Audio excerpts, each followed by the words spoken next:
Esta presentación corresponde a la materia Modelos y Optimización 2, códigos 7115 y 9105 de la Facultad de Ingeniería de la Universidad de Buenos Aires. En esta oportunidad abordaremos el tema simulación de procesos basado en la bibliografía del ingeniero Mardorf, Simulación de Sistemas, y del ingeniero Miranda, Simulación.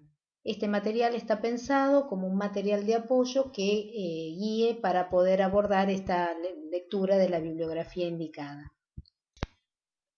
La simulación es un método numérico de resolución de modelos lógico-matemáticos, que se caracteriza por el hecho de ensayar en repetidas oportunidades el sistema o proceso que se quiere estudiar a través del modelo que lo describe. La simulación imita el funcionamiento del mundo real mediante la aplicación de un modelo lógico-matemático. Se experimenta sobre un modelo para inferir el comportamiento del mundo real. Si el sistema que se está estudiando está bien modelizado, los resultados de la simulación permitirán entender su funcionamiento, pudiendo sacar conclusiones sobre su comportamiento y así tomar decisiones que impacten en su operatoria. Cuando el sistema en estudio es muy complejo, contiene múltiples y complejas relaciones entre sus variables y además evoluciona en forma impredecible, los métodos cuantitativos dejan de ser eficaces. Requieren hacer una gran simplificación para poder adecuar el método a la teoría que sustenta la resolución del problema. Y entonces el modelo ya no representa esa realidad que busca describir. En cambio, la simulación hace posible la resolución de problemas complejos con muy poca simplificación. Como ejemplos, podemos pensar la simulación como una técnica de resolución de problemas que es muy usada para el estudio de sistemas de todo tipo, por ejemplo, sistemas químicos, biológicos, militares, económicos, financieros, entre otros. En sistemas económicos financieros, por ejemplo, permite analizar proyectos de inversión y cuadros proyectados, explorar las alternativas propuestas, distintas políticas de ventas, haciendo análisis marginales, etc. En stocks se pueden analizar sobre todo cuando la demanda del producto es aleatoria, la determinación del tamaño de los lotes óptimos de compra, el nivel de stock de seguridad, los diferentes criterios de reposición, ya sea puntos de reorden o intervalos fijos, por ejemplo. En los sistemas de colas o líneas de espera, la simulación permite, por ejemplo, determinar el número de canales o su velocidad de atención de modo de minimizar el costo total del proceso, o determinar la cantidad de canales para lograr que los clientes no tengan que esperar un tiempo superior a un determinado valor. Y en administración de proyectos, cuando las actividades tienen tiempos de ejecución aleatorios con distintos tipos de distribuciones estadísticas, se usa la simulación como herramienta para el planeamiento, programación y control de actividades. La simulación puede emplearse para el estudio de sistemas estáticos o para sistemas dinámicos, que es el caso general. Dentro de los sistemas dinámicos, que son los que evolucionan sobre un parámetro que en general es el tiempo, podemos diferenciar procesos discretos y procesos continuos. Los procesos discretos son aquellos en los que las variables que definen su estado evolucionan en forma discreta. Por ejemplo, un sistema de líneas de espera, en donde el estado queda definido por la cantidad de clientes dentro del sistema. La modificación se da cuando ingresa o egresa un cliente. Por otro lado, los procesos continuos son los que sus variables evolucionan en forma continua. Por ejemplo, el almacenamiento de combustible en un tanque, donde tanto la entrada como la salida del producto es continua. La simulación puede ser determinística o aleatoria según la naturaleza de los parámetros intervinientes en el problema. Decimos que es determinística cuando los parámetros son exactos y conocidos. En estos casos no es muy común el empleo de la simulación. Aquí los métodos analíticos son más adecuados. Por otro lado, los procesos dinámicos que evolucionan estocásticamente se llaman procesos aleatorios. La simulación de estos procesos se llama simulación probabilística o simulación Monte Carlo. Para resolver un problema aplicando métodos numéricos, se deben llevar a cabo sucesivas corridas del sistema. Una corrida implica una representación completa del sistema evolucionando durante un periodo de tiempo. En cada corrida se va observando el estado del sistema a intervalos de tiempo, que pueden ser fijos o variables. Se relevan los valores de las variables que importa determinar y se pasa luego a la siguiente observación. Si la corrida es lo suficientemente larga, se pueden extraer conclusiones para las condiciones en las que operó el proceso. Luego se pueden hacer cambios en las entidades, en sus atributos y actividades que rigen el comportamiento del sistema y se vuelve a correr el modelo. Así se experimenta sobre el modelo para sacar conclusiones respecto del funcionamiento del mundo real, que se está estudiando a través de ese modelo, y entonces sí poder tomar decisiones que regulen su comportamiento a posteriori. Los sistemas simuladores fueron evolucionando con el tiempo. En los años 80 las computadoras comenzaron a ser más accesibles y la simulación se empezó a usar en la administración, en el sector textil, en comunicaciones y en telecomunicaciones, por ejemplo. Luego, más adelante, empezó a usarse la simulación en áreas no tradicionales, en especial áreas de servicios, como pueden ser los sistemas bancarios, salud, construcción, aerolíneas, servicios de entrega a domicilios, entre otros ejemplos. En la actualidad los sistemas de simulación incluyen generadores de números aleatorios, simuladores de variables con las distribuciones más conocidas, generadores de informes y dan facilidades para hacer análisis estadísticos de los resultados que se obtienen. Son amigables, con interfaces gráficas que resultan amigables también, con la posibilidad de incorporar módulos para determinadas industrias o servicios. Vamos a hacer una comparación de los métodos cuantitativos, o sea, los métodos analíticos, versus los métodos numéricos, o sea, la simulación. Y vamos a tener en cuenta determinados criterios. En este caso, vamos a evaluar la precisión, la versatilidad, rapidez, costo de modelización, costo de resolución, dificultad de modelización, posibilidad de análisis. La simulación tiene la ventaja de ser aplicable a sistemas complejos, como dijimos antes, y con alto grado de aleatoriedad. Es muy versátil. Su alcance solo se limita al tiempo para llevarla a cabo y a los recursos disponibles. Si bien la simulación es una técnica muy simple, muy sencilla, no es una técnica precisa, como sí lo son los métodos analíticos, que nos dan una solución, un resultado exacto del problema. Y para resolver modelos de optimización, aseguran la obtención de una solución óptima, si existe, entre las posibles alternativas. En cambio, los resultados simulados van a ser más precisos cuanto mayor sea la longitud de la corrida. En muchos casos se va a requerir de muchas corridas para obtener una solución aceptable, aceptable digamos desde el aspecto estadístico. A veces no es posible evaluar todas las alternativas de solución y entonces se elige la mejor solución entre las posibilidades planteadas, llegando a una buena solución a pesar de no ser la óptima. Por eso decimos que la simulación debe usarse como último recurso, cuando no puede resolverse el problema por métodos cuantitativos o analíticos. La simulación es un método lento y costoso.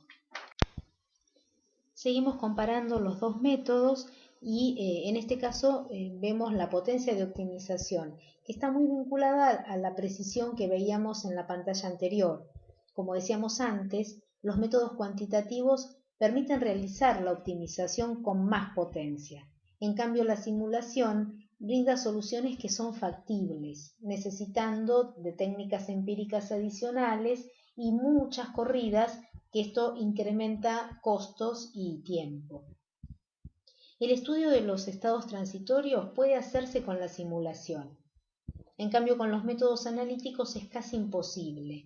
Recuerden, por ejemplo, para el caso de los modelos de líneas de espera que estudiamos, suponíamos que se encontraban en régimen permanente o estacionario, y en ese contexto tenían validez las fórmulas que desarrollamos.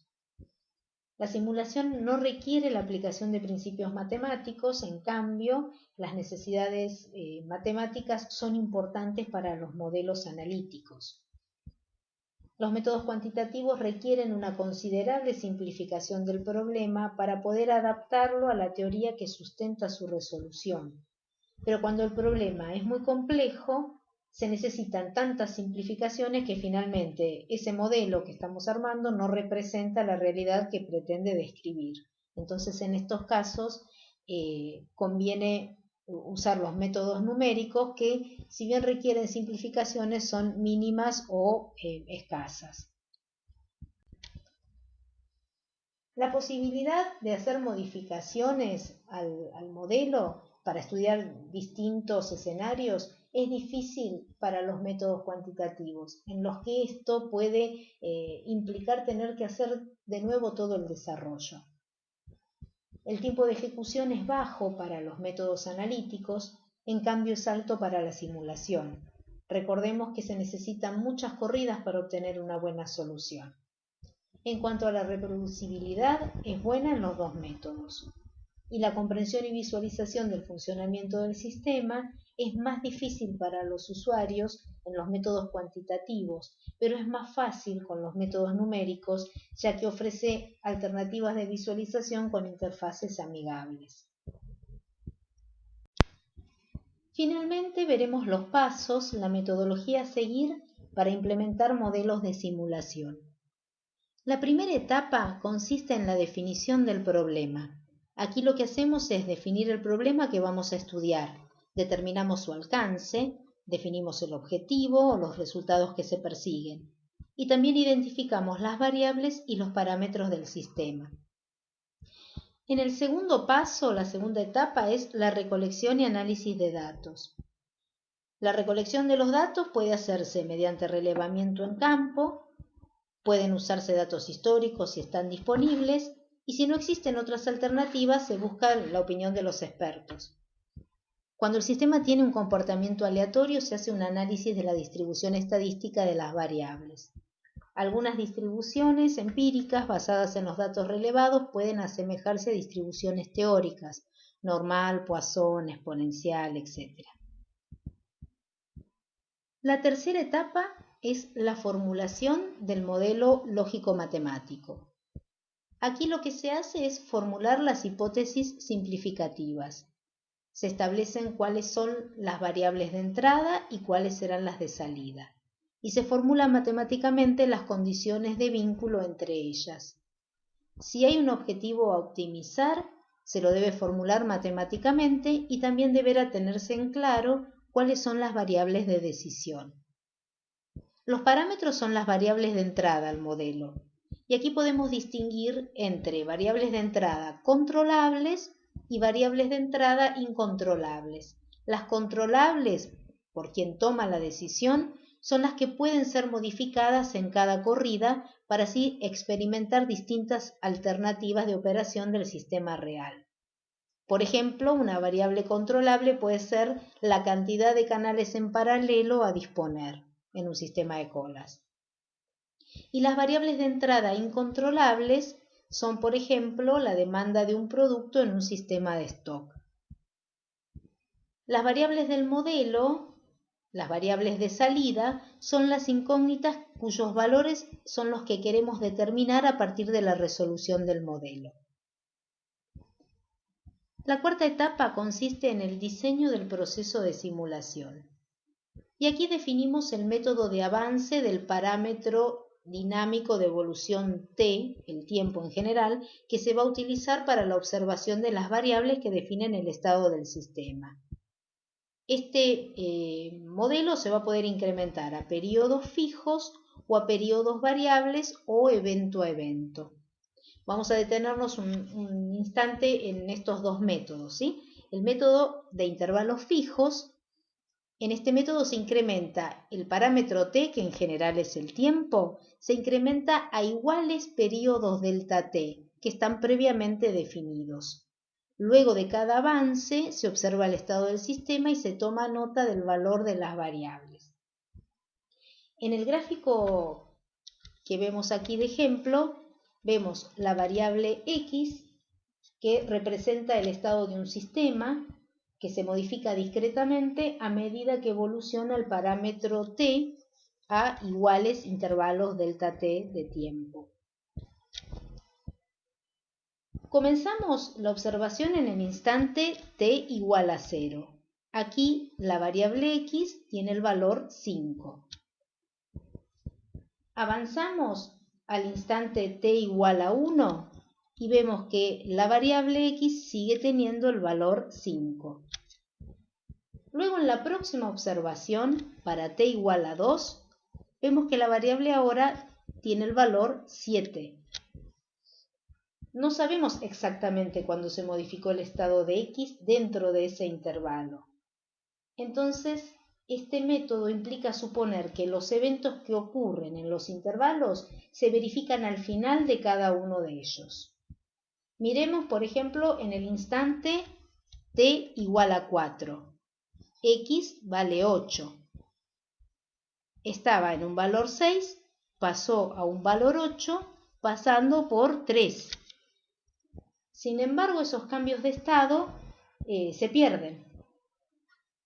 Para t igual a 4, x vale 8. Se toma que ese cambio se dio en el instante t igual a 4. Podemos tomar delta t muy pequeños para no dejar entonces de detectar estos cambios, pero puede pasar que si son muy pequeños tengamos intervalos consecutivos en los que no se verifica ningún evento, y esto lo que haría es hacer más lento e ineficiente el proceso de simulación. Tenemos por otro lado el método evento a evento.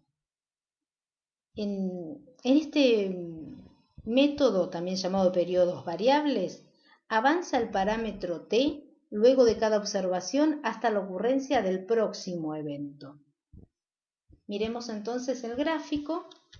Tenemos otra vez x en función del tiempo y vemos que en el instante t 1,25 x vale 7. Ahí se produjo el cambio. Avanzamos luego el parámetro t hasta la ocurrencia del próximo evento. X pasa a valer 6 en el instante t 2,75.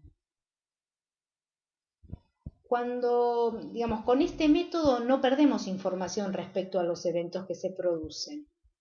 Pero si hay muchos eventos por unidad de tiempo, se haría lenta la corrida, porque en cada observación se hace el cálculo de los valores de las variables. En este método es fundamental el mantenimiento permanente de una lista con los eventos futuros, tipo y tiempo en que ocurren. Y de esta lista se obtiene el próximo evento una vez procesado el anterior. Este método es ideal para estudiar sistemas de líneas de espera. Se acuerdan que en estos sistemas los eventos son los arribos y los egresos de los clientes. Entonces, para simular el proceso de arribo, debemos considerar la variable intervalo de tiempo entre arribos, TA. Hay tres factores o criterios que consideramos a la hora de elegir el método de avance del parámetro tiempo según el problema que vamos a estudiar. Y ellos son el error agregado, el tiempo de ejecución y el trabajo de diseño. El error agregado tiene que ver con lo siguiente. En el método de avance evento a evento, al determinarse exactamente los instantes precisos en los que ocurren los eventos, no se introduce error, no se pierde información de los eventos. En el método de avance a intervalos fijos, en cambio, independientemente de la duración del intervalo, habrá error en los valores de las variables, ya que los eventos se consideran ocurridos al finalizar el intervalo. A medida que el delta t, es decir, el intervalo de avance, sea mayor, aumenta el error en los valores de las variables. Respecto del tiempo de ejecución de la simulación. El método evento-evento requiere un tiempo de ejecución que depende solamente de la estructura de aparición de los eventos del modelo.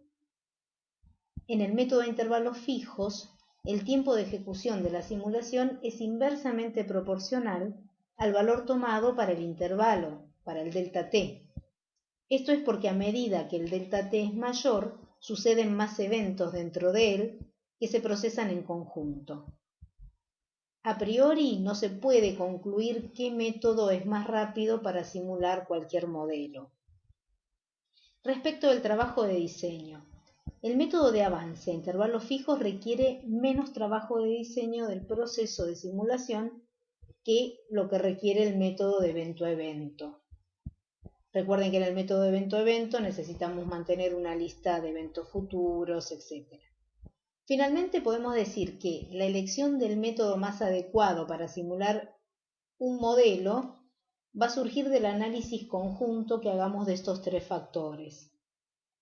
Podríamos decir muy a priori que para los modelos en los que los eventos ocurren en forma regular y muy frecuentemente en el tiempo, conviene el método de avance a intervalos fijos. En contraposición, el método de avance evento-evento será más conveniente cuando la densidad de eventos en el tiempo es baja o suceden en forma muy irregular. La quinta etapa se refiere a la programación del modelo.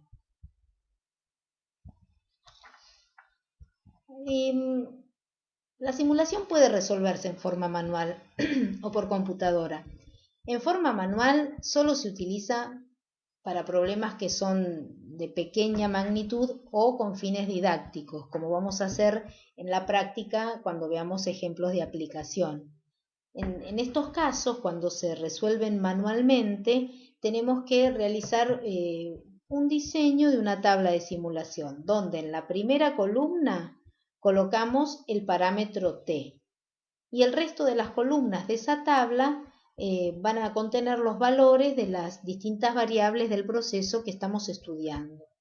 Y en cada fila va a estar evolucionando ese parámetro t, ya sea por el método evento-evento o por el método de intervalo fijo. Entonces tendremos una fila para el estado inicial del sistema, es decir, para t igual a 0, y la siguiente fila será para la primera observación del sistema, la segunda para la segunda observación y así sucesivamente. Pero bueno, en general lo que se hace es hacerlo con aplicaciones. Entonces, lo que necesitamos es un buen diagrama de flujo para, a partir de él, hacer la programación del modelo. Y aquí lo que hacemos es diseñar informes de salida, porque es fundamental hacer informes de salida que sean fáciles de comprender por parte de los usuarios y que a la vez permitan al especialista validar el programa. Hay gran variedad de software, hay mucha variedad de precios y posibilidades, y hay software orientados a aplicaciones específicas, de manera que se puede buscar el más apropiado para el negocio.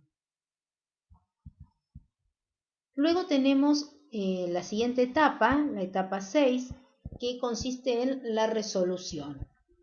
Y aquí tenemos, por un lado, la determinación de las condiciones iniciales. En la simulación de los procesos estocásticos puede estudiarse el sistema en estado permanente, en régimen permanente, o sea, en estado estable, o en estado transitorio hasta alcanzar la estabilidad de las variables, o sea, en régimen trasciente. La longitud de la corrida. También en este caso, bueno, los procesos estocásticos se debe hacer una corrida que sea lo suficientemente larga y luego validar los resultados. ¿Sí? Cuanto mayor sea el tamaño de la simulación, más precisos van a ser los resultados que obtengamos, pero tanto mayor también será el costo de la resolución del problema. Y finalmente, la simulación del proceso.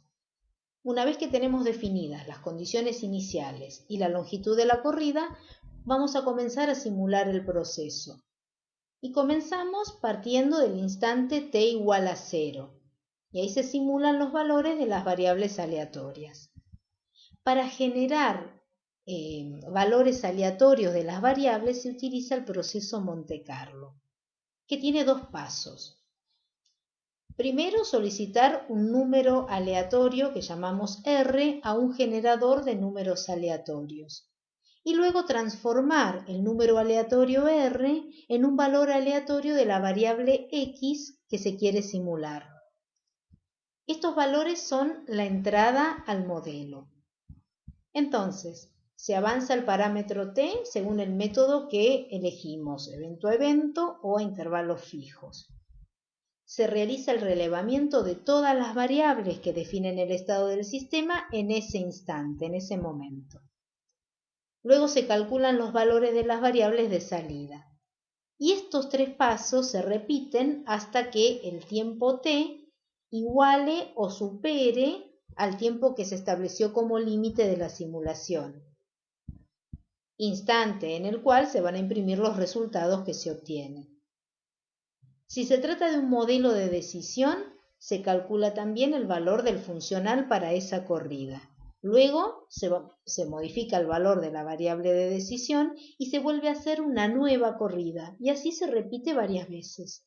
Y se comparan los resultados de las distintas corridas y se selecciona el valor de la corrida decisoria que optimice el proceso. La siguiente etapa es la validación. Antes de implementar el modelo hay que validarlo para asegurarnos que de verdad refleja adecuadamente el comportamiento del mundo real. Y entonces, en consecuencia, podamos extraer conclusiones que sean realistas y tomar decisiones acertadas. ¿Qué es lo que se valida? Los parámetros de entrada, los parámetros de salida. Cuando se estudian sistemas en estado de régimen permanente, tenemos que validar que la longitud de la corrida sea tal que permita obtener resultados realistas. Una corrida corta no va a ser adecuada en ese caso. Se valida también el programa de simulación, si se usó sistema computarizado. Y si el modelo no responde a la realidad que se estudia, vamos a tener que revisar las etapas anteriores del proceso, todas las etapas que vimos antes, y hacer el ajuste que sea necesario. Si la validación es exitosa, pasamos entonces a la última etapa, que es la implementación de los resultados.